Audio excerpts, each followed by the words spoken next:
नवनवीन व्हिडिओ पाहण्यासाठी व आमच्या सोबत राहण्यासाठी चॅनलला सबस्क्राइब करायला विसरू नका।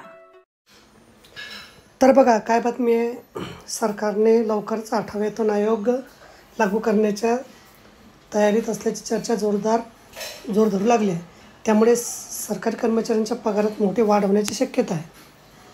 7व्या वेतन आयोगाची मुदत ही 2024 मध्ये संपत असल्याने आगामी वर्षात 8व्या वेतन आयोगाची शिफारस केली जाण्याची शक्यता आहे। या आयोगानुसार कर्मचाऱ्यांच्या पगारात नेमकी किती वाढ होईल आणि फिटमेंट फॅक्टर म्हणजे काय यावर सविस्तर माहिती आपण जाणून घेऊया। 8व्या वेतन आयोग लागू झाल्यानंतर कर्मचाऱ्यांच्या किमान वेतनात लक्षणीय वाढ होण्याची शक्यता आहे। सध्याच्या अंदाजानुसार फिटमेंट फॅक्टरमध्ये वाढ केल्यानंतर कर्मचाऱ्याचे किमान वेतन 16,000 रुपयापर्यंत पोहोचू शकते।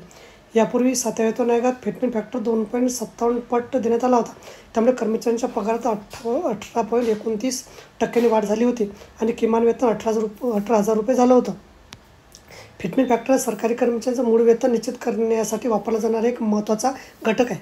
वेतन आयोगाच्या शिफारशीनुसार कर्मचाऱ्यांचे मूळ वेतन आणि ग्रेड पे यांना एकत्रित करून त्यांना विशिष्ट फिटमेंट फॅक्टरने गुणलं जातं।